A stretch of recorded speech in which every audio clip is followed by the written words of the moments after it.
Well, I was just about to say that.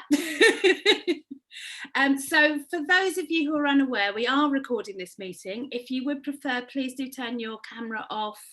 I know that some people need to maintain their privacy, so you can change your screen name, that's not a problem. Please, because this is going to be a lot of speakers, please keep yourselves on mute and when you're not speaking. Please remember to unmute when you're invited to speak. And please keep your remarks as brief as possible, because we do only have an hour and I want to make sure that we really keep the conversation moving along, because there's a great deal to talk about. Obviously, during the pandemic, millions has been paid out with business support, but there's been very little understanding of the differential impact that the pandemic's had on men and women. There's been some sort of highlighting of some traditionally female businesses like personal care, but there hasn't been nearly enough understanding of the particular needs of women. An awful lot of particularly low paid women who are less likely to be working from home.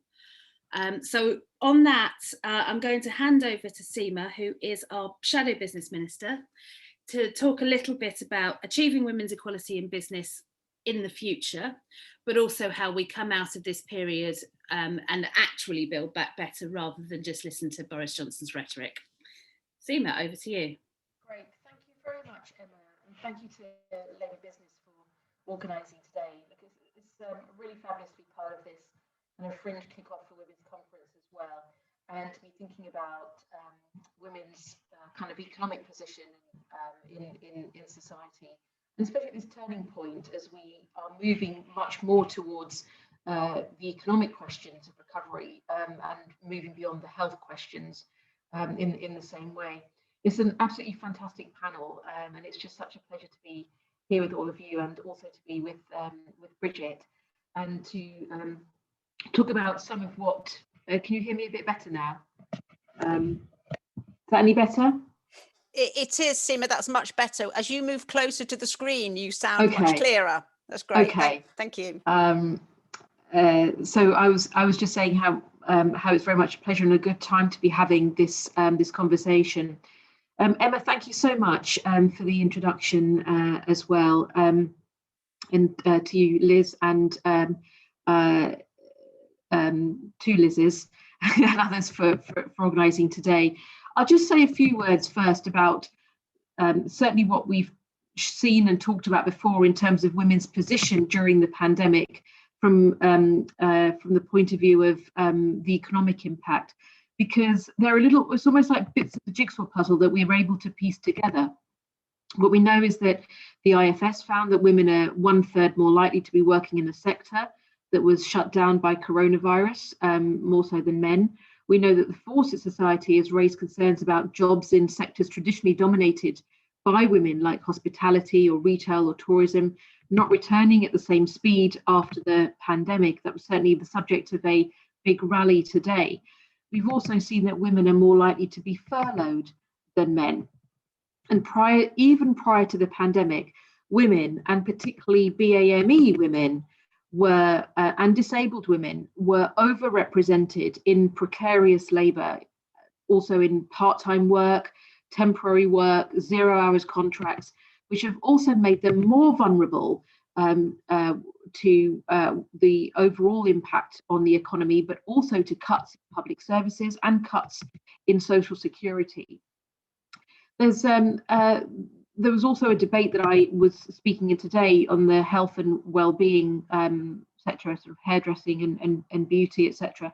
And it again was a really interesting debate, because it was talking about how this was a sector largely kind of dominated by women, both as employers and employees. And there were questions about whether the support was sufficient, bearing in mind their circumstances. And what was very interesting is having to have a conversation about how this was actually quite a high-skilled sector too, because the assumption almost is that because women are dominant in this sector, it's a lower skilled sector, and therefore less serious in terms of a debate and also a sector to be discussing. unlike steel or construction or other quite male-dominated sectors that are where, a lot of the debate is. So I thought it was a really interesting kind of turning point in how we might consider that, and to talk about a skills base, and a very strong skills base. But equally, I want to just sort of share a couple of points about women in business, because whilst I would say on the one hand, everything is women's business, and if we get it right for women, we'll get it right for everyone. I do want to share a few kind of stats on women-led businesses, and I know we've got some obviously women-led businesses represented here tonight, but in 2019, 15%, 1/5 of SME employers were led by women, i.e. having a management team led by women. A further 24% were equally led, meaning they had equal numbers of men and women. There's a considerable variation in the proportion of female-led SMEs by industry. In the construction sector, it's 6%. The equivalent for transportation is 7%. In the education sector, 32% of SME employers are female-led, and similar in the health sector. And then you've got female-led SMEs with no employees, which where women-led businesses account for around 17% of all SMEs with no employees, and 42% of female-led SMEs with no employees in the health sector. Now, I'm giving you those statistics because I think there's a really big issue with a gender gap in both entrepreneurship and support for women's business growth. It is a debate that I think we're going to need to have again coming out of the pandemic. And it is a question about how some of our default structures and systems and where investment is going to advantage male-led businesses rather than female-led businesses. And also where, for example, if you talk about billions that might go into infrastructure development, we might talk about then having kind of procurement rules set up to support SMEs in those sectors. But are we actually bringing forward opportunities for women-led businesses in those sectors, especially if they're underrepresented, and increasing the opportunities for women in male-dominated sectors and the opportunity for women to get contracts in all sectors? So I think there are some really important policy questions. I think they're going to come to the fore increasingly, because where there's a bit of a direction of travel at looking at procurement rules for particularly public sector contracts, we need to also be saying who's getting the share of the cake. And the risk of not doing that has been, I think, demonstrated in contracts that went in relation to PPE and other track and trace, etc., during the course of the pandemic. So I would say that bias against women is built into the system. It's built into our economy. It's built into how our public sector does procurement. It's built into how women are more likely to see business death rates faster than male business death rates, and how you're not likely to see the growth of women-led enterprises at the same speed as male. So I'll probably just sort of wrap up there, because I know that there's a lot to cover as well, including in sort of questions about how we make employment law fairer for women. But I just wanted to just kind of make that point that a lot of women also are coming out of this downturn wanting to start their own businesses. The playing field is not level, and I think we've got an opportunity and a responsibility to fight for that as much as we can. Thank you. Thank you so much, Seema. That was really great. A fantastic kind of overview of where we are, where some of the key issues lie.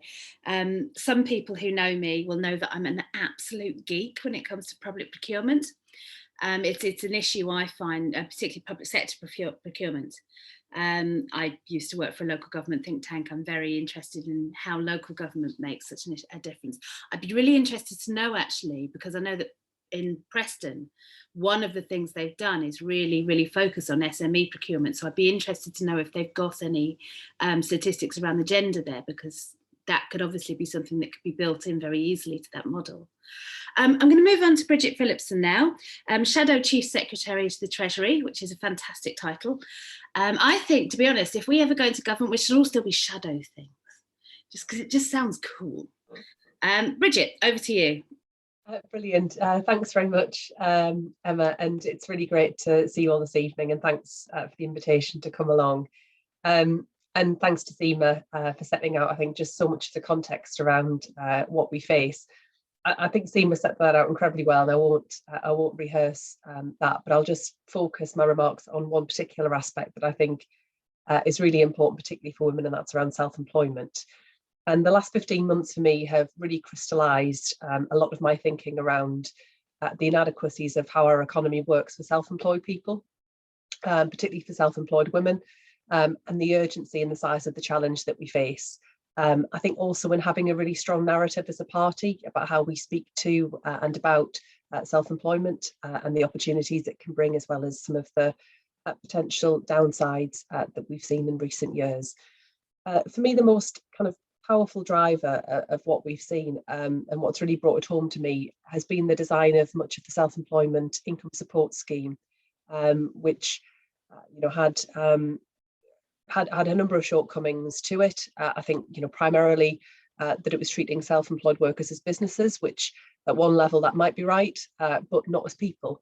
And I think that comes from a place, or at least I fear it does, where the government isn't facing up to the changes in our society, which have created the moves towards self-employment, exactly who those changes affect and why. And I think there are a number of issues that it would be worth just mentioning here, and I think we should be considering.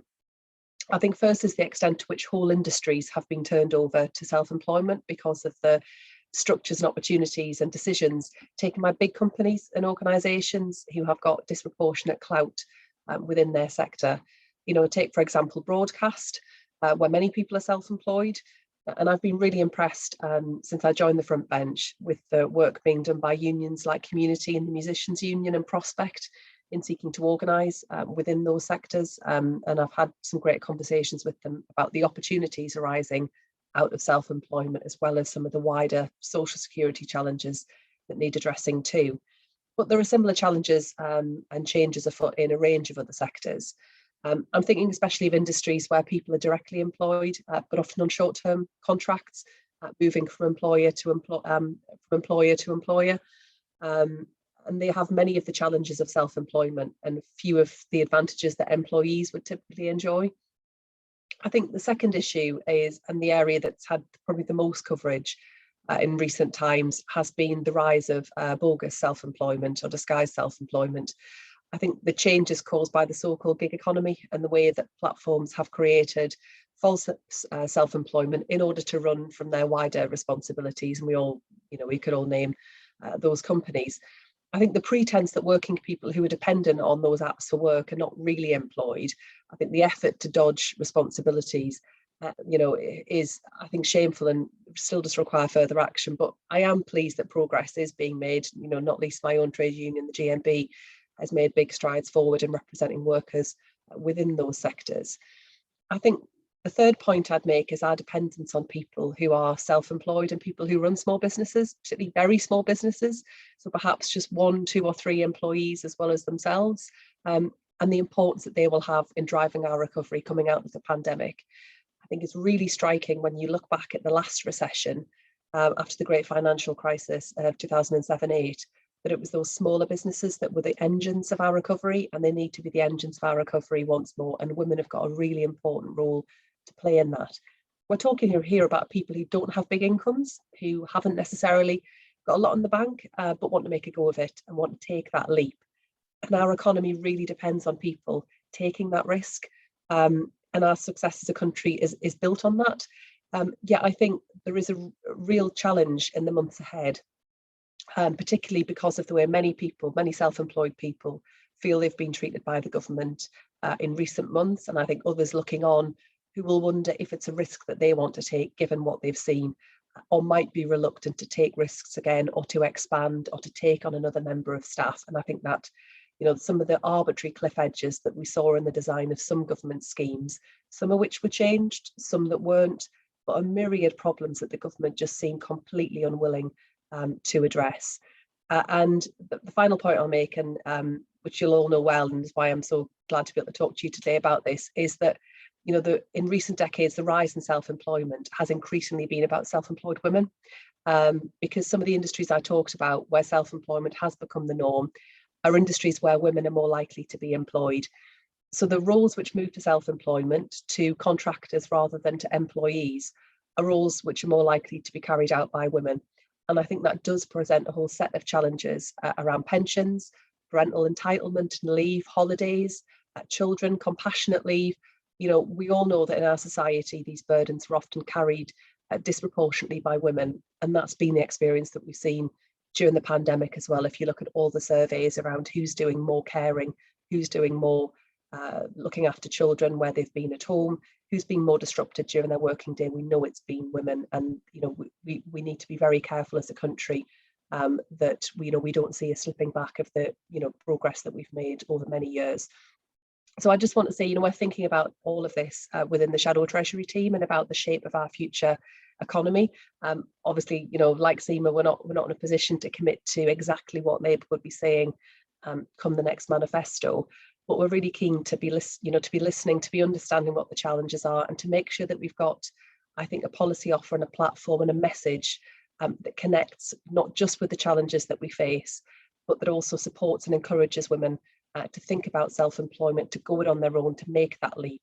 And I think it's really important that we have that kind of structure within our society that supports and encourages both men and women, not least with all of those changes that I've just talked about there. And I'll leave it there. Thanks very much. Bridget, thank you. That was fantastic. And thank you for ending on that note, because I think that's absolutely right. I think quite often Labour and the left and campaigners can fall into the trap of simply talking about the end of self-employment where people are being exploited.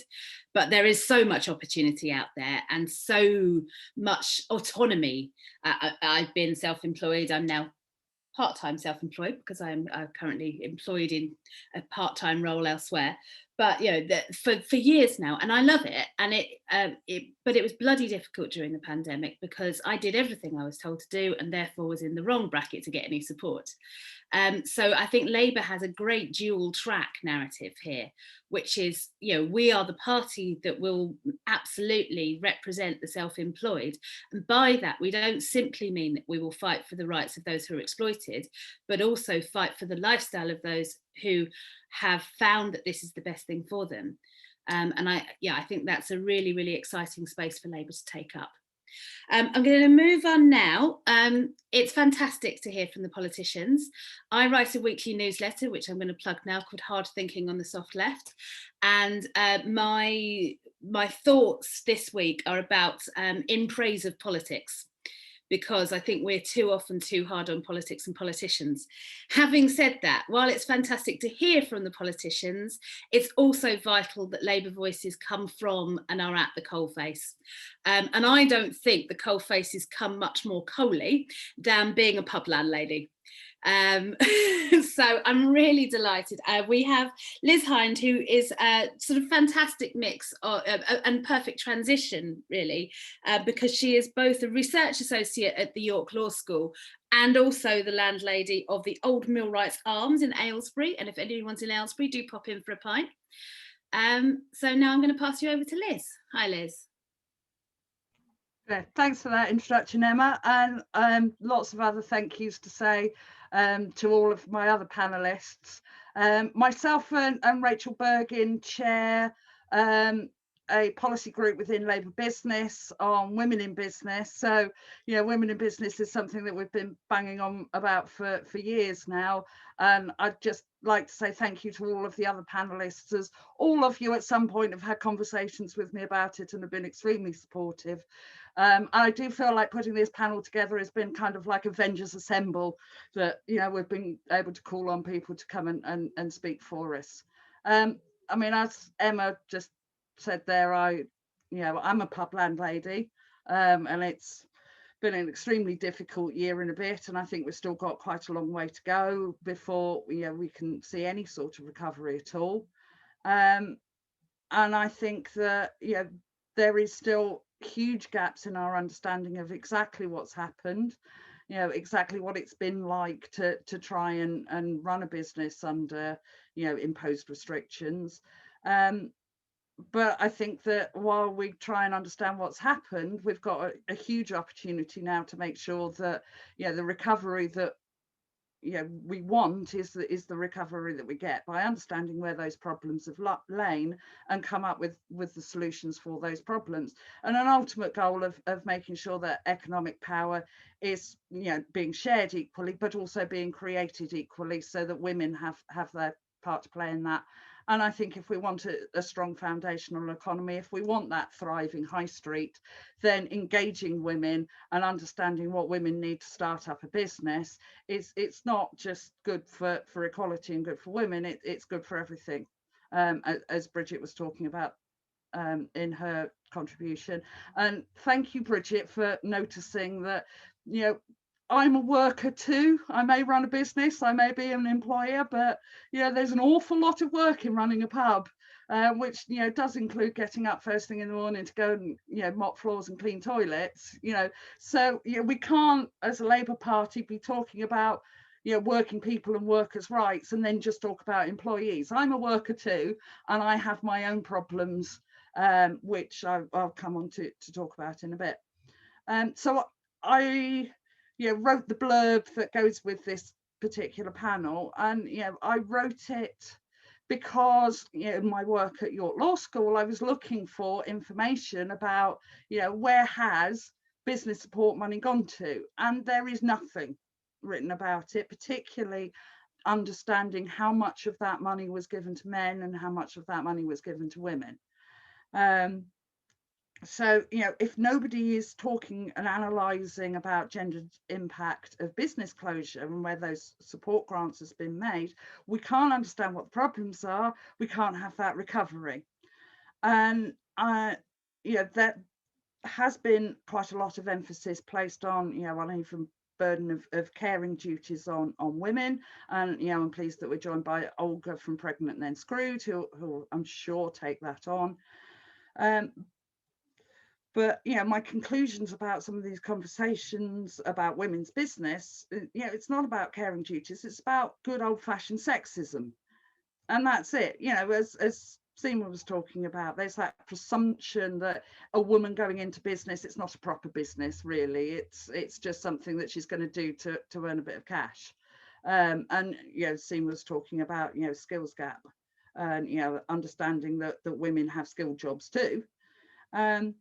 But, you know, this lack of data, I think, actually speaks to quite an important underlying problem that we have of who is there that represents the sort of working person like me. If nobody is generating the data on the problem that I've had, it just shows you that you know, nobody thinks that that's a problem, because, you know, we don't have anyone representing us. Who is representing us at the moment?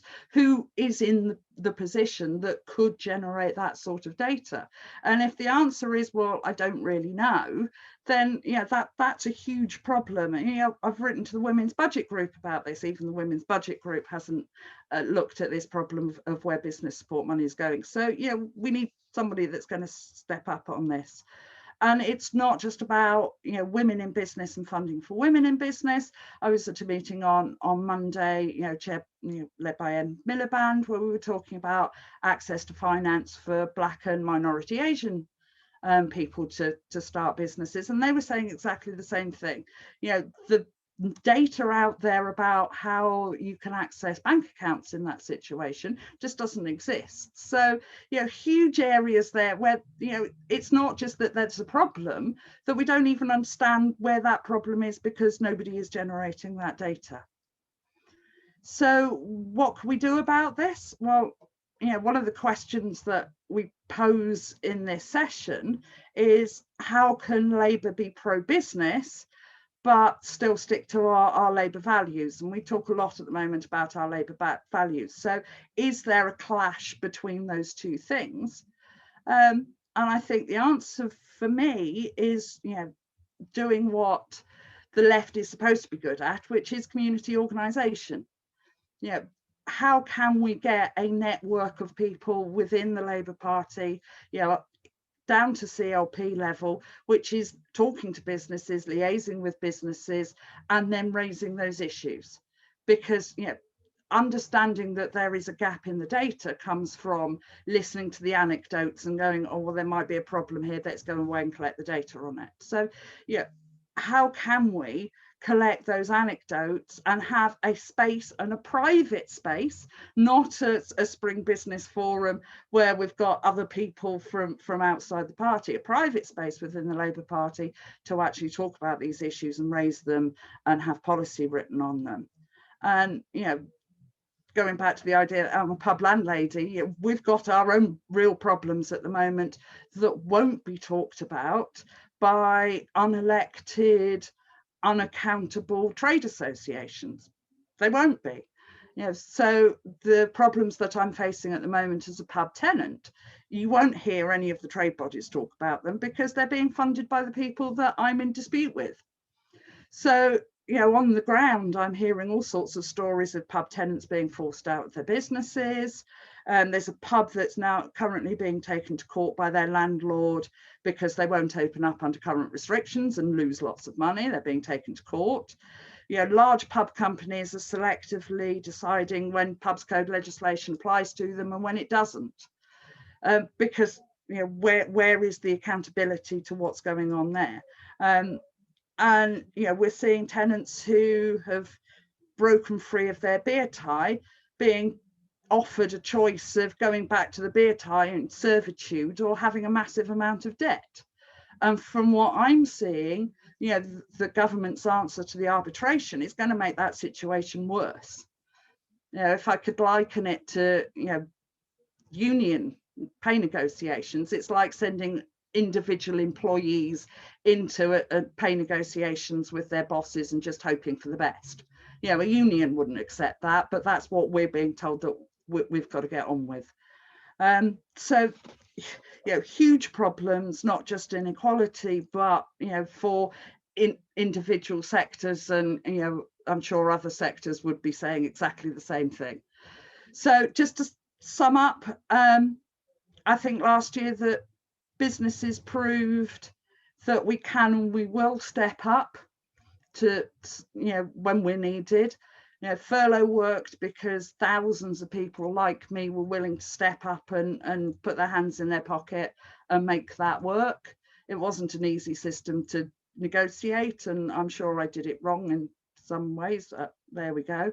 So we stepped up and we made that work. So, you know, when we're talking about societal problems, when we're talking about things like mental health, sexual assault, domestic violence, all of these sorts of things, that a Labour Party response is, let's make that an employer's responsibility to sort out. Actually, there's an awful lot of us saying, yes, please let me help you sort these problems out, but you've got to be in, you know, talk to us and be in the room with us so that we can get that support too.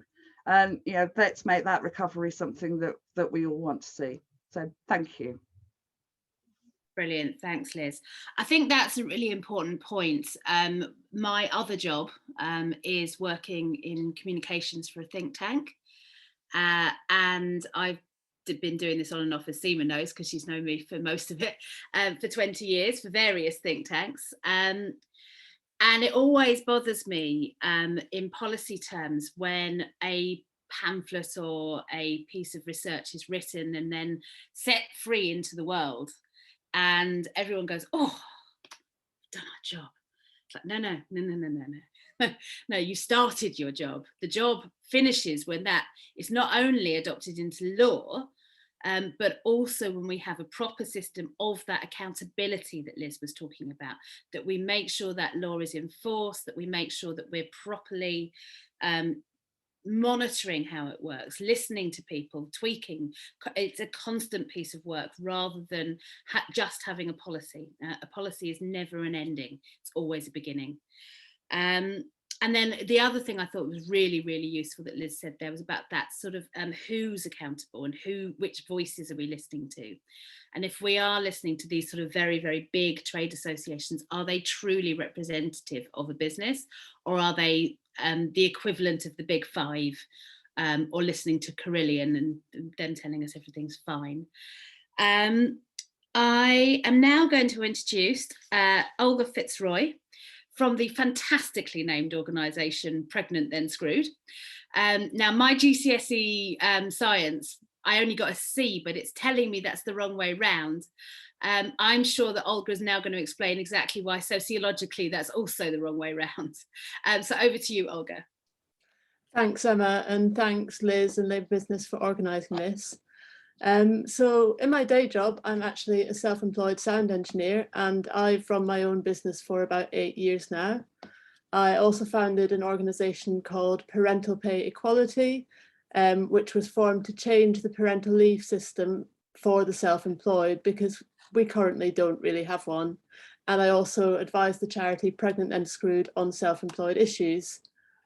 So I actually got into politics and campaigning after I was pregnant and screwed. So I had my son in 2015 and found that as a self-employed person, I wasn't eligible for shared parental leave. And basically I had to give up my business and my career for the first year to 18 months of my son's life, because basically self-employed people don't get shared parental leave.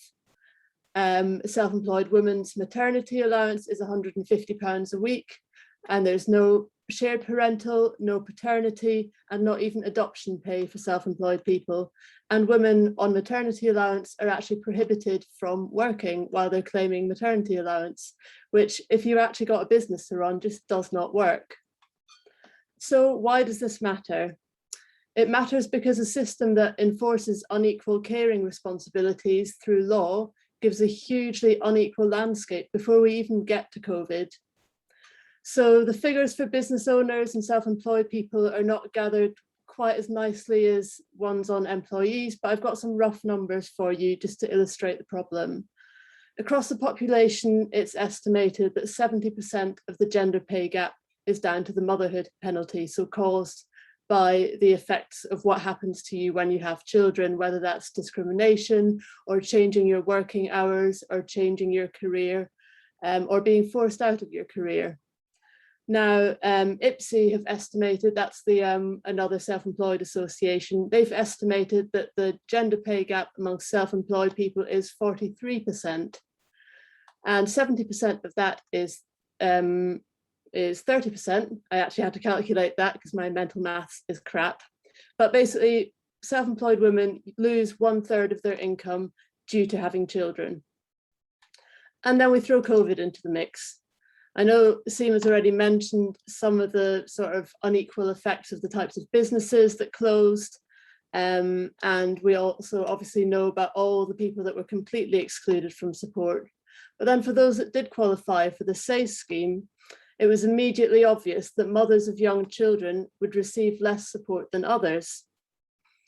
Now, anyone who's taken maternity leave in the last 3 years would have their level of support reduced. So if you've had one baby in the past 3 years, you would receive 1/3 less than your male colleagues, even if you had the same average earnings in your business. If you had 2 kids in 3 years, you might receive 60% less. Now, I spotted this the minute it was announced, because it's actually the same as applying for a mortgage as a self-employed person, which is a whole nother kettle of fish, which I won't go into today.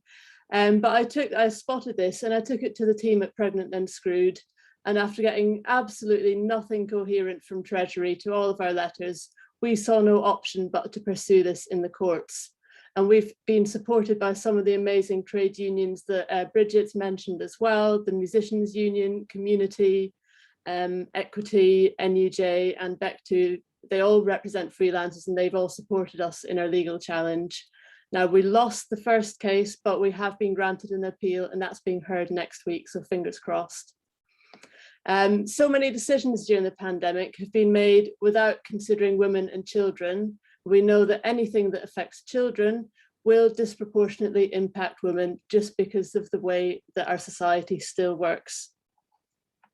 Now, research by Pregnant and Screwed showed that 74% of self-employed mothers felt the lack of access to childcare because of the lockdowns reduced their earning potential. 44% of self-employed mums have been forced to give up a childcare space during COVID, which in turn then impacts the early years sector, which not only supports women in the workforce generally, it's also made up of a lot of female-owned businesses. A report by the Mayor of London shows that 2/3 of early years providers face closure within the year in London. So how can Labour lead a recovery for women's businesses and actually improve things from where we were? In my view, the first step is to enable both parents and self-employed families to take on caring roles. I managed to campaign for and get shared parental leave for the self-employed into both the 2017 and 2019 Labour manifestos, but I believe we need to go further and have a generous, flexible leave system for fathers and non-birth parents, and fully funded early years provision from the end of parental leave until school. I believe that these two things will fundamentally shift the gender inequality for women in business and in society generally. And while the Tories are busy building prisons, Labour needs to make a really strong case that actually childcare is infrastructure and that it will benefit everyone. Thank you. Fantastic, Olga. I mean, I couldn't agree more about that infrastructure point. And we can see in the States that Joe Biden has really come together with all the different parts of his party, and that's one of the key things that's bonding them is that kind of really broad vision of infrastructure. So I think this is something that's time has come. Infrastructure is not just shiny big roads that men like to build. It's a lot more than that. So our final speaker is Rachel Bergin, who's misspelled her own name on her screen. I didn't see that. Sorry, Rach. Rachel and both the Lizzes here, I believe, have been really active in putting through a motion to Women's Conference. So Rachel will tell you a little bit about the thinking behind it and what they're calling for. And then I will start to take questions from the gang, as it were. Please, if you look at the bottom of your screen, you'll see that there's a reactions button, and in that you can raise your hand. I'm going to very much rely on Liz Minns for help with seeing people's hands. I will try and do my best, but it is hard on Zoom. So Rachel, over to you. Thank you, Emma, and thank you to all the panelists. I feel very humbled to be in the presence of so many brilliant women. It's always raises the spirits on a workday evening. So as Emma has said, I am from Labour Business. I'm the vice chair. I've actually been involved in Labour Business since 2013. And actually, two developments in Labour Business over the course of those years are actually deeply relevant to what we are talking about this evening. First of all, has been Liz alluded to this. Liz Hind alluded to this earlier about business liaison officers. And so what we wanted to do, like many social societies, we're quite London-based, we had connections with big businesses, but we realised the need that we needed to be going out into our communities and making connections with pub landladies, hairdressers, grocers. We really wanted to get connected with the high street, and the only way that we thought that we could do this is actually to get into our CLPs. And so the idea, the philosophy behind the business liaison officer is that every CLP would elect a business liaison officer, and it would be their job to go out into their community and make connections with the pub landladies and the hairdressers and the wedding dressmakers and all the local businesses in their local community, so that they would understand the issues, and that Labour could be the party of business, but not just the party of big business, but also the party of the high street. And in the context of a discussion about small businesses, this is obviously really, really critical. The second thing that developed was that like many organisations in the Labour Party, we could work on our diversity, and we, with Liz, we set up a Women in Business policy group. Now, Labour Business, which came out of Harold Wilson's white heat of revolution, exists and has policy groups on a wide range of business areas. such as future of work, transport, infrastructure, all of that kind of thing. But we felt the need to actually have a policy group where we were looking at the issues which were directly relevant to women in business, and you know, in that context, we've put on events like this. We've also drafted motions to conference, and that's what we did this time. We put together a motion on women in business, which is basically along the lines of what we'll be talking this evening about, actually getting the data on the grants and being able to assess the equality of the small business in particular market. I was also very privileged to receive, to be contacted by the Old Bexley and Sidcup CLP on a motion on women on boards. And so in terms of increasing gender diversity on company boards, and we were very pleased that following some very heavy haggling, Liz's issues that we've raised tonight got into the motion, and also the details from the Old Bexley and Sidcup motion on women on boards also got in.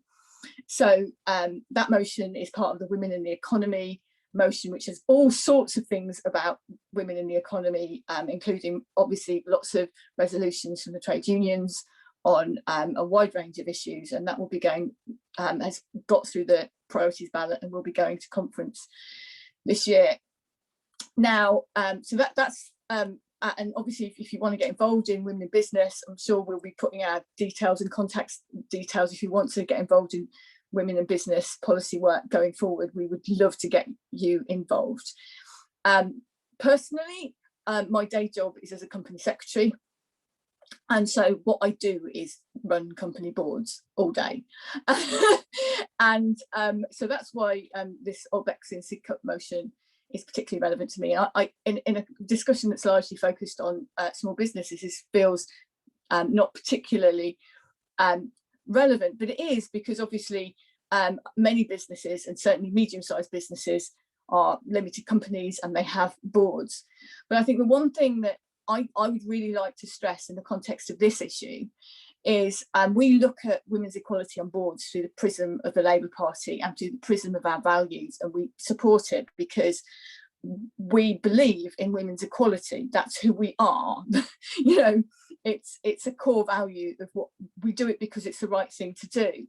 What I found really interesting in my work is that actually businesses support women's equality, or the drive for women's equality on boards is driven by hardcore economics, because companies that have more diverse boards are more profitable, and that there's all sorts of research on that.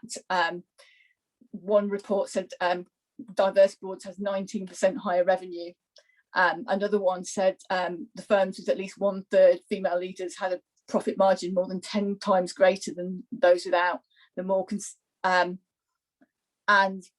not many companies are led by women, and I think that I feel quite strongly that we need to understand that this is actually about profitability, and women do make demonstrably better directors, and I think that we need to understand that if we want a better economy, women need to be leading it. Thank you.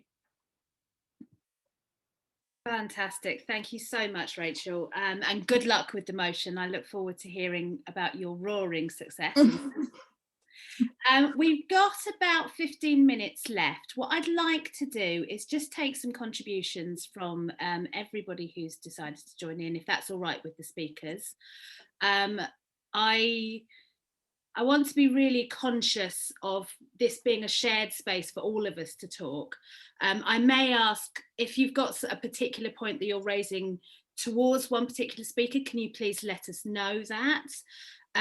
But also, can you make sure that you keep your contributions as brief as possible, so that as many people as possible can get in. So could I please see any hands from anyone who would like, who's going to be brave and go first? Usually when you're chairing a meeting, I'm going to give you a little behind the scenes thing here.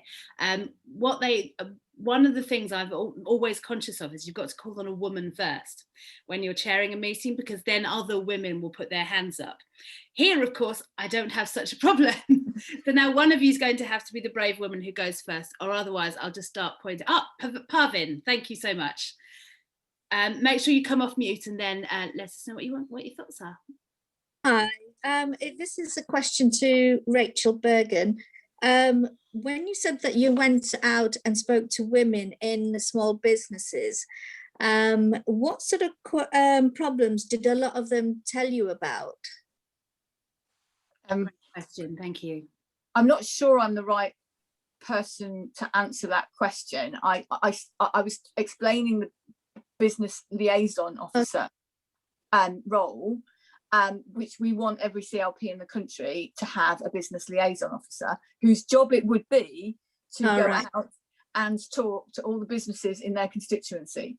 And you know, and that's important because in terms of building relationships, but also in actually understanding the realities of business so that we can shape policy. I don't know whether Liz wants to come in on that, Liz Hind. Well, top issue is always access to finance, but access to different types of finance to fund women's businesses. So not just taking on debt finance. And of course, there is a huge problem with, you know, education. You know, I didn't plan to start a business. I had to learn how to do that quite later on in life. So, you know, huge need there for formal learning, lifelong learning, and, you know, free access to lifelong learning so that you can find out how to do that and find out what you're doing, but also making sure that there's support, and women's peer networks is always something that comes out as really important, so that, you know, we have got a space to go and talk about, you know, setting up a nail salon without some man in the room telling us that, you know, we need to get involved in tech. You know, that sort of thing. It's got to come from the bottom upwards as much as possible. I'm going to abuse my position as chair and ask a sort of follow-up, which is, if you're going out, and you talked very eloquently about the high street, but I would have thought, and I don't have any stats to back this up because I'm a useless chair, that a lot of female-led businesses are probably run from home, and probably were before the pandemic, and certainly have been over the last 15 months. So how do we make sure that these business liaison officers are finding them?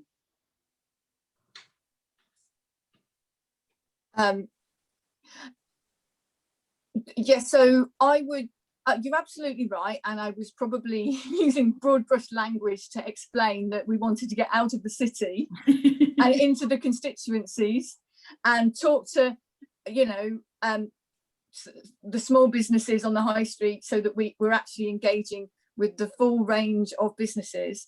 And, you know, you are right, it's easier to walk in to a pub and ask to speak to the landlady than it is to go to the telephone directory and work out what small businesses you have in your constituency. And, you know, that is a challenge for the business liaison officer to reach out to all the businesses in their constituency. And, you know, through the, you know, local Federation of Small Businesses and the local CBI and the local Chamber of Commerce. You know, I think that it is a role that, like many roles in a constituency, it is as big as you make it, and it can be huge. And the job actually to reach out to every single business in your constituency now probably could be a full-time job, and you know, we are constrained by our limitations of time and time, resources, and abilities, really. But yeah, I mean, that, you know, how do you reach out to women working from home? Is through the local networks, and that's a challenge for the bulos to find those. Absolutely. Lena, you had your hand up. Did you want to make a contribution? Oh, you're still on. There you go. Hi. So basically, I know this is a bit of a hot potato subject, but I really believe that women's biology is unkindly treated by the economy. I had some other points, but they've just slipped through my head. I'm sorry. I had some, they've gone out of my head. As a woman going through the menopause, or at least perimenopausal, I feel... Well, it starts from teenage years. It's like when you get your Saturday job or your, you know, that weekend job, you know, a certain time of the month, you know, it's just, you know, your manager will tell you off for being late from the toilet, and you know, things like that really matter, because I just want to, this is what I want to say, the women's emotional well-being, physical well-being, all contribute to the economy, and if we use them wisely, they'll enhance the economy. If we really understand the women's emotional well-being, you know, not mistreat her, not, you know, I was in a meeting today with a lot of men, and I really was made to feel like a woman at the end of the day, you know. All day they were all polite, and then at the end of the day they were just like, you're a woman, get out. Yeah, so I just want to, yeah, if we really respect the woman, give her a chance, you know, don't just say women should only be nail technicians. They can be engineers, they can be whatever they want to be, and they have to believe it. We can't just put a Britney Spears and tell them you can be that, you can just dream of being that at teenage years, not knowing in her 40s she can't be Britney Spears anymore, you know? I would dispute that. I'm definitely. I don't mean it. I just mean, you know, that fairy tale life. You know, when you're young, you're not told. You're made to feel that celebrityism is all that matters, when really it's you that matters. It's your ambition, you know. Great, thank you, Lena. That's really inspiring. We've had an excellent suggestion from Chantel in the chat, which is a podcast club for small women-based businesses where women can meet and talk about issues that are pertinent to their situation. I think that's I'm a podcast addict. I did my master's in journalism a couple of years ago and managed to do my dissertation as a podcast on political podcasts. So I fully endorse that suggestion, and I suggest that Liz and Rachel, you take that away and think about if that's something that Labour business could take forward. Anybody else want to make a contribution? We're finishing. Can you see Emma? Mary Jo has her hand up. Mary Jo. Yep. Yeah, thank you. And thanks to all the panelists. It was brilliant. I have a question. I'm the women's officer of Harrow West CLP. Harrow in Greater London is one of the highly populated, diverse community in London, in Greater London. And one of my plans, I mean, when COVID permits, or, you know, roadmap permits, and we go out, is to be able to go into the community and gather all the businesses, especially women's businesses, because I'm the women's officer. And how, I mean, Emma, you did say that Labour is the best party to fight for self-employers. How can I go in the community and try to whet the appetite of all these women-led businesses without really pushing down the political parties and down their throat, you know, because sometimes it can be jarring. Yeah. How can I be as gentle as possible to really whet the appetite and try and put it out to them that the Labour will fight for them and get them to come in too? I mean, it could be guys as the recruitment sort of strategy as well. So what's the best advice any of you can give me, please? Well, I will come in very briefly, and then I see that Liz has got her hand up. I used to work in sales. I used to work in telesales, and it's a very grinding, very difficult job. And what you do in telesales is the opposite of what anyone depicting a telesales person on the telly does, which is just blah, blah, blah, blah, blah, blah, blah, blah, blah. That's no good to anyone. Actually, the best way to sell someone something is to listen to what they're saying to you. Find your common ground and build on it. Okay. So what I would say is that you should not start that conversation with here's a whole bunch of things Labour can do for you, because you don't know at the start of any conversation what it is that they want. You start a conversation by finding out what the other person wants, finding where your common ground is, finding the issues you can work on together, either that Labour already has policy for, or that you feel that their voice should be heard by the Labour Party and by wonderful politicians such as Bridget here, about and making sure that you're that conduit. Liz, I'll bring you in now. Yeah, well, I mean, the answer to that, Mary Jo, is join Labour Business, become a Bulow, so that we can be sitting in those rooms having those conversations and making sure that we continue having meetings with Bridget and Seema so that we can really understand where that thinking is.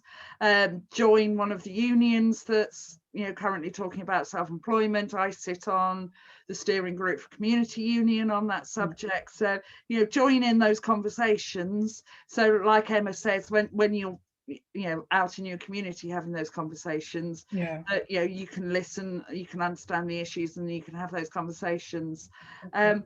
Can I also just come back quickly on some points that other people have made? Chantal, yes, that sounds like a fantastic idea. Again, please get in touch with Labour Business. We'd like to talk to you if I can't help but remember we have a sound engineer on the call. Olga. Exactly. Yeah, absolutely. Keep me in on that conversation. Yeah, and Lena, I take your point about women being engineers too. Actually, before I started running pubs, I worked for the British Science Association for 4 years, working on Girls in STEM projects. So, I cover a whole range of different issues, depending on which hat I've got on. But as we're coming up to the end, can I just plug, we are having a launch meeting soon with David Evans for the Bulow project, so please come along. You will, because we've now got your email address, get an invite to come to that meeting, and obviously we need you there, because otherwise we're going to start running a Bulow scheme and it'll be people by a whole load of men, which is something that me and Rachel keep having arguments within. Not with each other. Not with each other. No, we tend to sort of chat on Facebook Messenger and roll our eyes a lot while we sit in Labour Business meetings. So, we've partly come here to say, please, we need your support and your help to make that a proper success. So come to that meeting, and if you become a Bulow, then I think you get free membership to Labour Business as well. So, well, how can you resist? Exactly. So please come to that and make it a success. Thank you. Bridget, can I ask you for just some very final thoughts, and then we'll wrap up? Yeah, thanks very much, Emma. I'll keep it really short, but just to say thanks to everybody. It was great to hear those other contributions as well. I think probably one final point that I would just emphasise is the point that was made earlier around how we view infrastructure and what we think infrastructure is being about. I think that is absolutely essential. And for me, we need to think about those parts of our economy that impact particularly on women, that are about kind of the wider social infrastructure without which our economy just cannot function in the way that it should. That's childcare. It's also social care, which is an issue of growing importance. It's investment in skills and our people. And as was said, it's not just about, as you said, Emma, it's not just about giving opportunities for government ministers to stand in high vis and open bypasses. It's actually how we invest in that wider social infrastructure that is so important for women in particular, and also is a really important part of our economy where women are more likely to be employed, and there's a big challenge there around skills and pay and conditions. But actually, again, seeking to be positive, where if we can get this right, it can provide really good jobs. It's just right now, it's not always done in the way that it should. But thanks everybody. Some really interesting and welcome contributions. And like you all, I want us to get into a position where Labour is seen as the party that represents the interests of small business people, of women that are starting up their own business, going on their own, of entrepreneurs. That should really be, territory that we seek to claim, and all the work that you're doing out there in the community, engaging with local business people, with women, getting them involved, will be, absolutely central, I think, to that debate that we have come the next election. So thanks for everything that you're all doing. Fantastic, thank you. I'm just going to wrap up very quickly now. I'm a member of Labour Business. I started my own company about 4 years ago. Initially as a political communications company and a place to promote my freelance journalism. I'm now suddenly also a playwright, which is great. So, and I'm in my mid to late 40s. So there's no time that you can't be this person and change things and just grab new opportunities. And I think that the Labour business, and particularly this women's group within Labour business, has so much to say to women of my age. That kind of, you're not yet a grandparent. I mean, I'm not a parent other than the cat who's out there somewhere. But you know, there's this time you've been pregnant and screwed, and you've come through the other side, and you've got all that life experience to offer, and we're offering it to the party, and we're offering it to the economy. And I think Labour should really be the party of championing that. So thank you so much, everybody. Thank you to Seema in absentia, to Bridget, to Olga, to Liz, and to Rachel. Thank you to Liz Minns for making sure that I didn't fall on my face technologically. And I look forward to hearing from all of you about becoming Bulos and getting really stuck into the business community in your community. Thank you. Thank you. Thank you, everybody. Thank you, everyone. Thanks, everyone. Thank you all. That was amazing. Thank you.